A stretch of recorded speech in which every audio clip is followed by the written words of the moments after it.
All right. Today's conversation is about clarity of identity in a really crowded market. My guest has built a significant business in New York City while developing a very defined philosophy around home buying and decision making. We're not discussing tactics. We're examining what changes when an agent truly commits to a niche in a point of view. Our guest founded Magnetic, a New York City brokerage. He is a national speaker and the author of the best-selling New York Times book, The Pursuit of Home. Welcome, Scott Harris. Hey, Joe. Good to be here.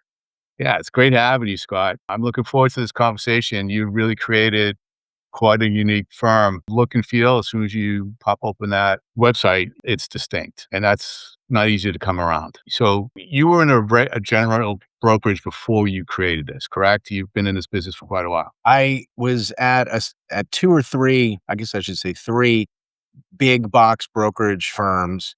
The first one, I started in the business as a rental agent, which you can do in New York City. Was there for 2 years and then joined Barbara Corcoran's firm, the Corcoran Group. Yeah. They were acquired by Realogy, who turned into Anywhere, and today they're owned by Compass. So you could kind of trace that lineage. And I actually moved from Compass after 2 years to a New York-based privately held company where I was for almost 2 decades. Okay, cool. So at what point did you realize being a good broker was not enough and that you really needed to define a philosophy? Well, I want to start by saying that COVID shook up everything in a lot of people's lives, certainly mine. And that's when it started. I started kind of this idea, hey, I wanted to define in my own mind what it was that we did differently. And it started at home. We were actually not legally allowed to show properties. And I started just writing stories about the different crazy things that had happened in my real estate career. And out of that, doing that over a short period of time, over a year, maybe, not even, I started having this idea, maybe I want to write a book. And it was through the writing of the book and through negotiating during COVID, I understood what my value was in the marketplace because there was a lot of shuffling around. So between those two things, I started to think, what is my value proposition to the company? What are they adding for me? How am I perceived in the market? All these kind of big picture questions. And I kind of kicked that around for a long time, for 3 or 4 years. And this nagging feeling, Joe, that there was something missing. And ultimately I started having serious conversations in 2024, at which point it turned into, I was finishing the book and thinking about this. And when I finally came up with this idea of the magnetic method, everything clicked in together. And I decided, you know what, I'm going to launch this company. I'm going to throw my entire comfortable life up in the air. When you said you had a feeling it wasn't right, what was that misalignment? Can you define that better and how you really figured it out? Because that's the hard part, right? I mean, a lot of people feel off. How do you get to that point where I got it? Yeah. It is a challenge. I was an agent running a team at a big firm, very comfortable. We were very successful. We were the number one in our office. We were the number two team across 3,500 agents. And we were like the number 126 team in the country. And at the same time, I started to really enjoy over the last few years, the mentorship with the agents, helping them grow, seeing them be successful. And it just I started to realize I can't recruit the kind of agents that I really want to work with me because I was giving people, not to get into the weeds, but a split of the company split we were getting. And so Right. once you kind of try to do these things, you just couldn't make the economics work. And as much as I really enjoyed the partnership, I also started to realize people, and this is something that every agent should be thinking about, are they hiring you or are they hiring the company you work for? And over time, I couldn't answer that question that they were really hiring the firm.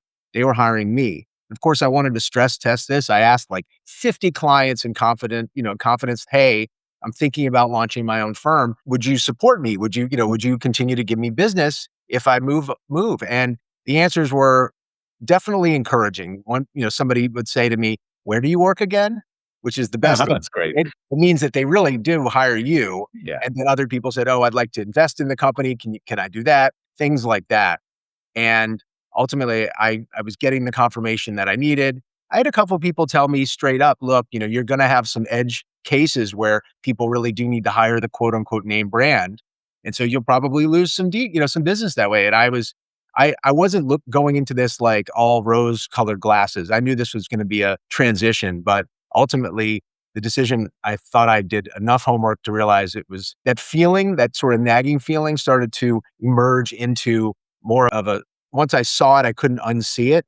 Right. I'm like like a dog with a bone. So I just kept chewing on it, chewing on it, chewing. I finally was like, yep, it's time to go. What was that energy feeling inside? Well, intense fear. There was a lot of, oh my God, am I doing this? I have a business coach, good friends. I'm thinking about doing this. And one of the best things that you can really have is make sure you surround yourself with people who believe in you and who are your cheerleaders. You have to have that in your life. And I've always bet on myself, Joe. Like that's what entrepreneurship as a real estate person is. Ultimately, you're going into this business with no set income, with also no ceiling. And the decision was like, hey, I bet on myself my whole life. I've been an entrepreneur since I was in lower school, middle school, selling raffle tickets and all that kind of stuff. Like I've always loved that interaction with people, helping them do something that's going to add value to their lives. And real estate became this serious vehicle for me. And so, hey, I've been entrepreneurial, working in the company underneath an umbrella. And so this is just the next evolution of that. So for somebody that's feeling that misalignment, and I know what that feels like, and a lot of people do, or they might not even understand it's misalignment. They just feel something is off. How can you stress test that? Because when you do define a niche and a way of doing business, you are excluding somebody. So Oh how do my you stress test that and get the confidence to say, I'm going to do it? Well, I would actually answer it in this way. Odds are that you naturally are attracting certain business anyway. Just if you don't have the sophistication to go, all right, I'm listening to this buyer because we don't want to get too tactical here, but I'm listening. This is their communication style. I have to tailor what I have to say to them to make sure they feel seen and heard and understood. These are important elements to it. But if you're just in that one layer, hey, I'm winning business just by being myself. And you start to look at what do I do differently? And you start to realize you're already filtering out a lot of people. Right. True. And the best feedback you're going to get is from your clients. And I know it's kind of a strange question, maybe to some people to say, like, why did you hire me? What about me was interesting or attractive to you? And it may not be every day you get this kind of feedback, but now and then somebody just opens their mouth and you're like, whoa. I started to hear a lot of times, Scott, I'm referring you to my friend because you're not a jerk. And a lot of agents just don't seem to care about anything but the transaction. They're too much, I know that this is going to sell. I need someone to take good care of it from A to Z. And I just don't want to deal with jerks. And you're my guy. Like you have a track record, you've done great, and you're going to be a pleasure to work with. Somebody else said that her friend referred me to her because I was a lovely broker. Now, and then she added, and I've never heard those two words put together. Of the clue around. Yeah. And then if you build on that, then you start to figure out, wait a minute, this is how I do business. You start to see, can you really articulate your own philosophy of doing business? And if you can start to dig into that, you realize that you're filtering already. Yeah. And that's actually a really hard question to ask. Agents can ask for referrals. They should ask for more, For sure. more commonly, more often. Asking why me, what makes me special is a really hard question to ask somebody. I'm not saying that I'm like very good at it either. Sometimes you have to get at it indirectly, but it really does. It's very scary to try to filter business, to say no to things. I completely acknowledge I was the guy who said yes to every single thing there was. And early in your career, you might want to say a lot more yes than no. But at some point, if you say yes to everything, there's by definition, there are just some people or some things you have to say no to. Right. So you have to start to say no to either the lower end business that you can't service, and maybe you're doing a bad job of servicing it as you get further along in your career. And that's when you have to start thinking, oh, am I going to build a team and have, if you want to say yes a lot, you may need to figure out how to structure this so that you have younger agents, newer agents, people you can train to take that business. And otherwise you have to say no. Well, you built a team, and it's still based on that one philosophy. And if you building a team and going at that shotgun approach, it's still very difficult to manage the marketing, manage the messaging. if you're going after everybody from a team standpoint. For Having sure. that niche is I would just add, like, for me, the filter has always been start with caring about people. There's a warmth and sort of a people first approach that we take at its most basic level. And there are a lot of people that just is not how they're wired. They're like, get the deal done. They're much more numbers oriented, analytical, and they're just not people focused. And I wear the numbers hat as much as anybody else. And I'm very good at the math and all of the important numbers that we have to do in real estate. But it's just that's operating in my background. What I care about most is the people. And I wrote a book that's talking about the truth, which is 95% of what real estate agents do is people work. You're a therapist, you're a guidance counselor, you're a coach, you're a cheerleader, you're you're all of those things. And maybe you're wearing a transaction hat for 5% of the time. Yeah, that is the most important piece of a realtor's job or real estate agent's job. And unfortunately, get stuck in so many different other areas of their business. When if all they did was that face to face, that relationship building, that guidance, their business would do so much better. Oh yeah.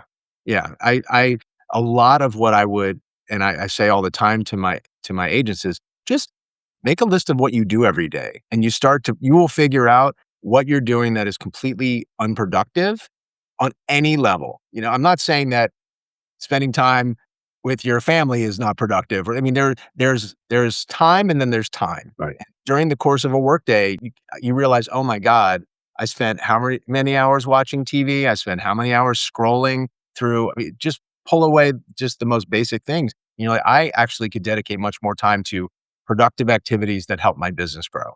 Yeah. Absolutely. And one of the things I read a post you did on LinkedIn, and you were challenging the narrative of off market deals, and you hear this a lot. And how big of a deal that is, and why is there this narrative that gets keep repeated that makes this a big deal when it really shouldn't be? I am not going to fault any company for wanting to try to create an edge for themselves. What is our superpower? What's that little thing that's going to help you win, client, whoever that is, buyer or seller? But it's nothing more than a marketing ploy, in my view.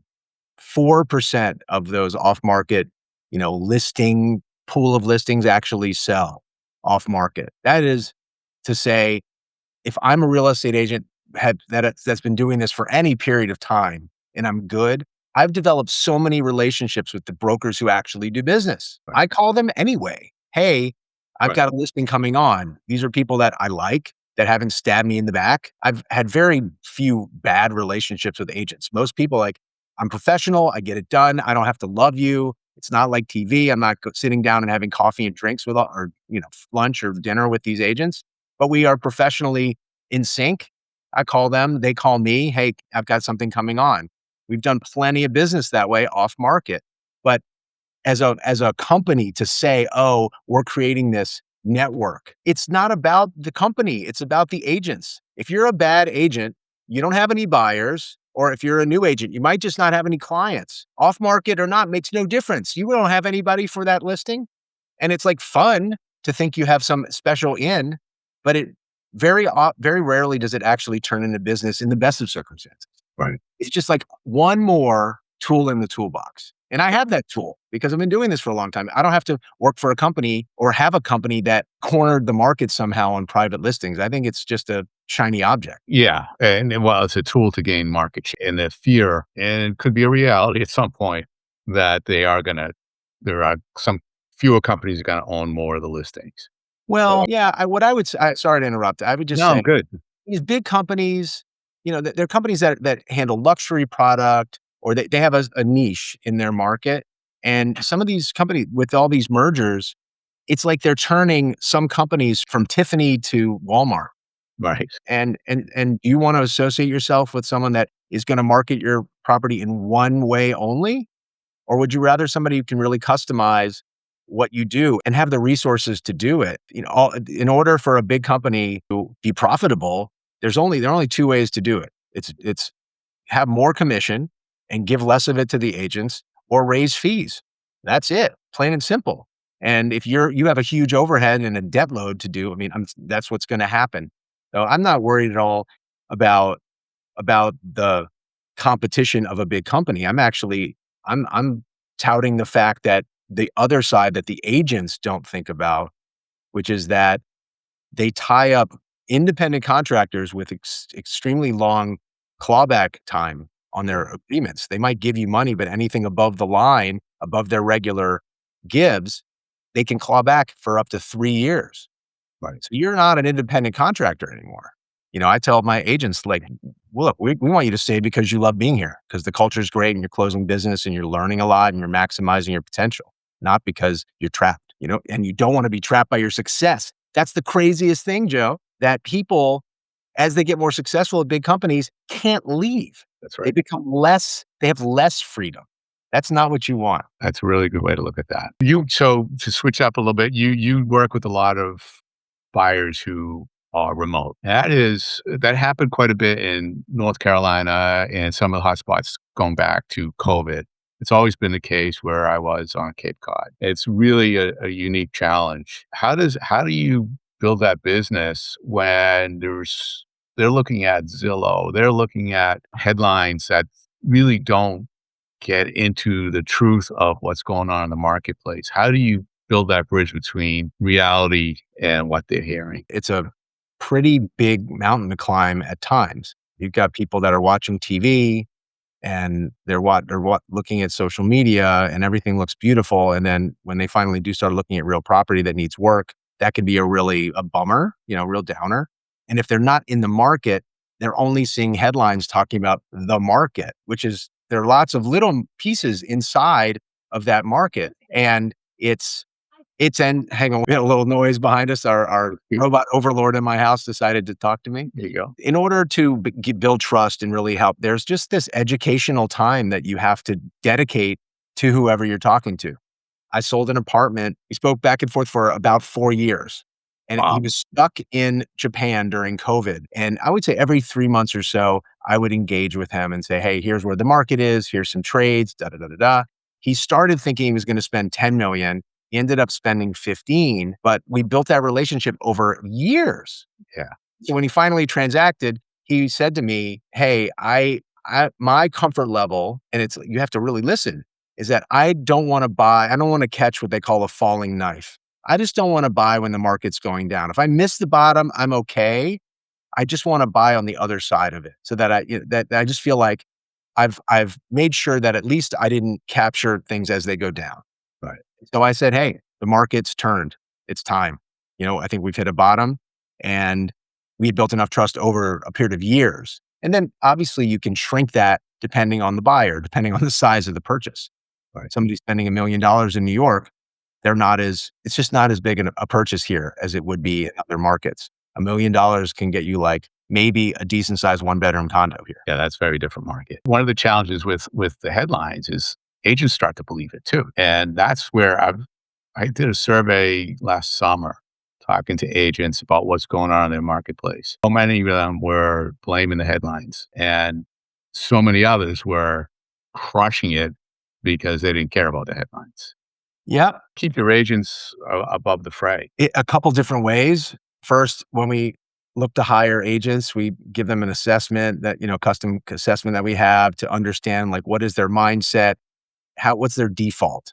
It's fine. Like you can learn and whatever, but if you're kind of a naturally negative person that complains a lot, it's going to be real uphill climb for me to get you out of that. So a lot of what we do once we bring the agents in, hopefully that have the right attitude, who care about people first. Obviously we're filtering for our clients as much as we are for our agents. Right.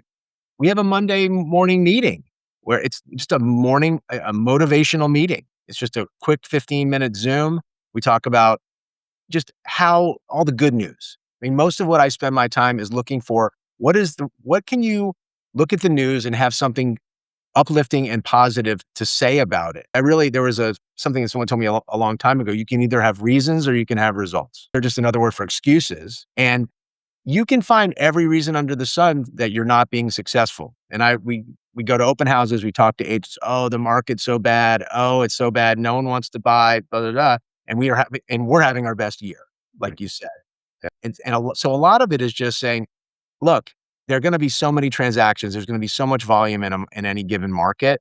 And you just want to capture more of it. Once the market, fine, if the market improves, it's going to lift everybody and you want to be lifted more. So when the times are down, you're like, I'm just going to win market share. All those people who think the market's bad, let them think the market's bad. I'm going to focus on the business that I can do. As a brokerage owner, as a business owner, I want to keep everybody from slipping into those negative thoughts, bad behavior, bad mindset that is not gonna ever help them with their business. Right. And it's not only the market news that's the noise, right? We all of us have a bunch of noise going on ahead. You were writing a book. You were thinking about Yeah. going out on your own, you building a niche. COVID's going on. And was there a point where, because of all this noise, you felt like you were about to make the wrong call, or you almost made the wrong call? Oh gosh, it's definitely a day-to-day work. You Mhm. have these voices in your head that you have to listen to as if they're a different person. If your Aunt Martha was yelling, in your ear all the time, you would tell her to go away. But we permit these internal voices to just be there, and they're like the nastiest. Look, I'll give you an example that you can relate to. I grew up playing football with Peyton Manning, which is kind of a big bomb to drop in the middle of Oh, this. In high school, we had a great time, very successful team and all that. And when I was living in Boston, I went to see the Colts, where the team he was playing on, play in Foxborough against the Patriots. If anybody's not gone to Foxborough, if you're rooting for the other team, stuff. it is tough. Like, I left at halftime because I thought I was gonna get killed. The strangest thing, the Colts were up like 35 to nothing in the first half, and then the Patriots came all the way back, and I think they still lost, but it was like a great second half that I missed because I thought I was gonna die. Anyway, the point of all that is to say, like, if you are in that situation where people are yelling at you and you're fearing for your life, you leave. But if it's in your head, you have nowhere to go other than, "Okay, I can hear it. This is not me." And those negative voices, you just have to acknowledge they're gonna pop up, and you just don't wanna put yourself around lots of people where it's this negative circle of people. So you need to find your people that are focused on the positive elements. What can I do? What are the actions I could take today to move my business forward? And I would just say, you asked me about, were there fears where I thought I was making the wrong decision? Of course, you're doubting yourself sometimes, and you know what you're trying to create, and you just have enough of the support system in your life so that people keep reminding you of what that goal is and why you're doing it, so that you can just keep that ship sailing in that direction. Yeah. That makes sense. I think it's hard. It's hard for people, and I say people, I'm a people, to recognize that talk is not really, it's not real. It's just your head, and it doesn't necessarily have to do with reality. And we keep ruminating over it. And that's a new word. I was actually talking about it this morning with a friend of mine, where you're just ruminating over and over and over and over with this one negative thought. And you just get stuck in this quagmire, when if you could just back it up, look at what the real issue is, find the solution and move on. It sounds easy, and it's very, very hard to do.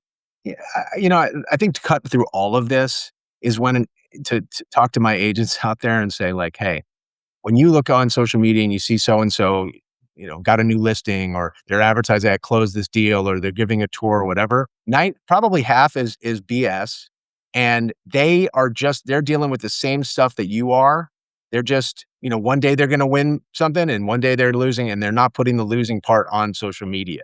Right. Believe me, everyone's fighting the same fight, whether you're selling $5 million of property in a year, or 50, or 150. That's Everyone has their work to do every single day. So treat it like a road race. You're not a person that's gonna win the race, but you're a person that can do better than you did yesterday. that's right. That's right. When you were defining your niche, where was it based on what you already did or doing, and you just labeled it, or was it something that you went for? Oh, and I look back at how I grew the business. I thought about what was the through line. It's much easier to see looking in the rearview mirror. What was the through line that got me here? What were the things, those little things that all of a sudden turned into bigger things? And it was always just listening to people, asking questions, being curious, and helping them in any way that I could. It had nothing to do with real estate. It was just, let me help you move forward doing what you want to do. I just want to make introductions. So once you just add value, big picture, add value, then you're just putting it out there and it can't not come back. Right. It's just it's a law of it's like in nature. It's like that energy has to go somewhere and eventually it comes back to you. It's like, you put a deposit in the bank and it's coming back with interest, right? Yeah. That's my attitude anyway. So I Absolutely. look back and you go, what is that thing you do? And most of the time you realize the big wins is when it felt easy, when you knew your business and you're just like helping people, you're servicing people, you're serving people and you're being yourself. I tell my agents, there's something about you and your life, what you've done before or during real estate that makes you special. And don't treat yourself like you're this cardboard cutout of a real estate agent on a bus bench or something, right? Or a bus stop, whatever. You're much more than that. And that's the whole of you is what is going to make you attractive to business, to other people. It's going to make you a sought after person because you're interesting and cool and in some way. And if you just lean into that and care a lot about your clients, it's just going to work. It will. And I think it's very easy to say and so scary to do. Yeah. When I work with my clients on that, invariably 1 out of 3 are going to cry because they don't go deep enough into who they really are until they're pushed. They're good tears. And they end up realizing how much they have, what they have to offer, and who they truly are. And then they start to shine and things get easier. And the flow step sets in and it just changes everything. Yeah, I It's mean, getting to that point. I'll get real with you, Joe. I mean, when I was a kid, my parents were divorced when I was 8, and I spent the rest of my childhood going back and forth like a pinball between one house and the other. And both parents were alive. I loved them very much. They both got remarried and had a lot of support, but I still was going back and forth and back and forth. Wake up in the morning, like not sure exactly where I am sometimes. And when I started doing real estate, I realized as I was getting more successful, I'm like, wow, there's really something that shifts whenever I help someone find a home. And I realized eventually it's like, oh, I'm actually doing some work on myself. Like every time I find someone home, it's like I'm healing a little part of my broken home as a child. And it's like there's some why. There's something beneath why you're doing this. What drives you? And it can't just be about the money. There's something else in it that lights you up. And like if you get underneath that stuff and you really go, oh wow, like this really I'm just it makes me so satisfied to help people find a home because I didn't have that, or whatever. It's an individual answer for everyone. But if you like you said, dig into that, that's what wakes you up in the morning and gets you ready to go because you know why you're doing it. Yeah, I'd contend that the people that are going it just for the money, the dollar, they're going to burn out. They're not in line with who they truly are, and they're just chasing. They're not going to really come to their full self, and they're just going to burn out. Is there a type of person that should not narrow their focus and go for that shotgun approach? Like I said, when you're early in your career, I think you have to take a little bit of a shotgun approach unless you're sitting on a whole pile of money Right. and you don't have to necessarily close a deal. But I would say what you can do is show up from day one and care about people. I interviewed a guy who's based in Oregon and a friend of his who's in tech wanted to come out to this little town in Oregon and drop like $2 or $3 million. And this guy was so real. He's like, look, I love you and we get along great and I'm learning my way and I'm on a company, on a team that, has a lot of built-in knowledge and you're going to be my very first client. Now, no real estate agent does this. Right. No one admits that, but he was so real and it was so clear he cared that the guy's like, okay, let's go. I like you. I may not know every single thing, but what I don't know, I'm going to learn and I will not stop until I make sure that I take good care of you and that you're happy. I think those are like fundamental things that a person can bring, even if they're new. So, and eventually you start to understand like, what's that thing that really helps that allows me to help people get their deals done. There's something that you have a special skill at, and it's almost never just negotiation because you're dealing with humans and humans are not rational. And so there's something that you have the capacity to transform all that fear and doubt in the world and uncertainty in your clients to transform that into getting them into their home. And if you can start to really just pay attention and maybe you did some sales in some other career first, which is very common, what was it about that job that made you successful? So just look back on all your wins, and you start to get a picture. One question, if somebody's at the crossroads right now, and the big crossroads, we're all at crossroads on a daily basis pretty much in this business, right? Yeah. In any business. Is there one question that they should be asking themselves to before they make a move, before they Commit to, you mean commit to a path? whatever that shift is. I'm Yeah. thinking about moving from here to there. Yeah. You have, no matter who you are, there is some fundamental intuition that you have. And boy, I mean, how many times do you know this is the wrong decision and you make it anyway, and later on you're like, I knew it was the wrong decision. So it's one of those, there's a gut sense. If you get quiet, you meditate, you go for a run, you do yoga, whatever that thing is that sort of allows you to sort of cut through, get that decision from your head down into the rest of you and just sit with it, figuring it out. This is more of like a deeper level. And if you can get your head away from this decision, you'll probably make the right one. Well said. Well said. I think that's underutilized process in this business where everyone's teaching how to knock on doors, teaching how to do the tactics, and not really digging into that. And that's these questions are all based around what I love to talk about. I thank you for coming on the show and sharing your insight on this. Can you tell us about your book? Who's it for? And why does a audience want to pick it up? Sure. The book is called The Pursuit of Home, a real estate guide to achieving the American dream. And I wrote it for my 33-year-old brother, who is a first-time home buyer. He'd been working hard, has a lot of, fears about buying, committing. And so I said, what would he need to read? And so it's a book about the what you don't hear on TV, what you don't see on TV, what you don't read about or see on social media, what the actual journey looks like, the emotional journey that everybody has to go through when they go to buy a home. Because it's not it's much more than a transaction. It's really a transition that people go through. As I wrote it, as I discovered, hey, I wrote this book really with assessments and all these tools and to dig in as first-time home buyers. But then I realized, wait a minute, as I'm talking to different people about it, I'm a newer agent. If I could get into the mindset and the head of what buyers are actually going through, that's going to benefit me.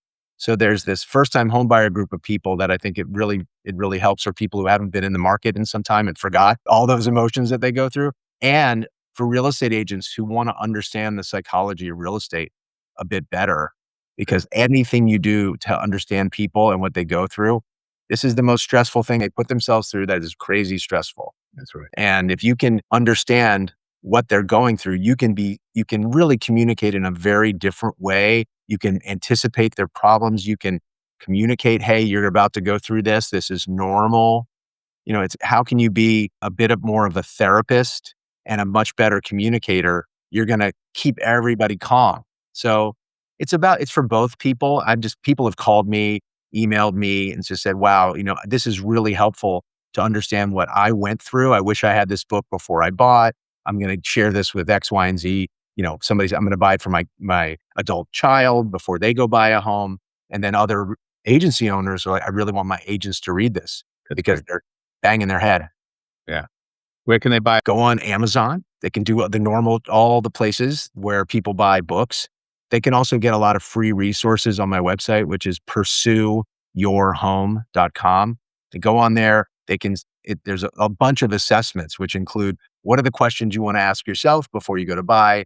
What is the best way to unpack what you're actually looking for? Turns out it's not about, hey, I want to spend this. I want this many bedrooms. I want to be next to this school and so on. It's, wait a minute, who am I? What are our hopes and dreams? Right. How are we going to live? Right. This is the bigger questions. If you tackle the bigger things, you get prepared for the little things, take care of themselves. How do you find a real estate agent that really speaks your language? I go into it for half a chapter. And it's all of that. And then it's not just the closing table. It's actually what your home can do for you. Your home is they call it a home base, right? It's like your foundation for everything you want to do in your life. And I think people don't think about it as more than a transaction. And I want to change the conversation. Fantastic. Fantastic. So if any agent or for every agent that listen to the show, you just changed somebody's world. Thank you for coming on. I really appreciate your time, Scott.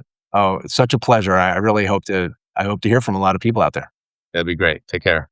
You bet. Watchers, viewers, please subscribe and stay tuned for great guests like Scott every week. Be your best and have fun.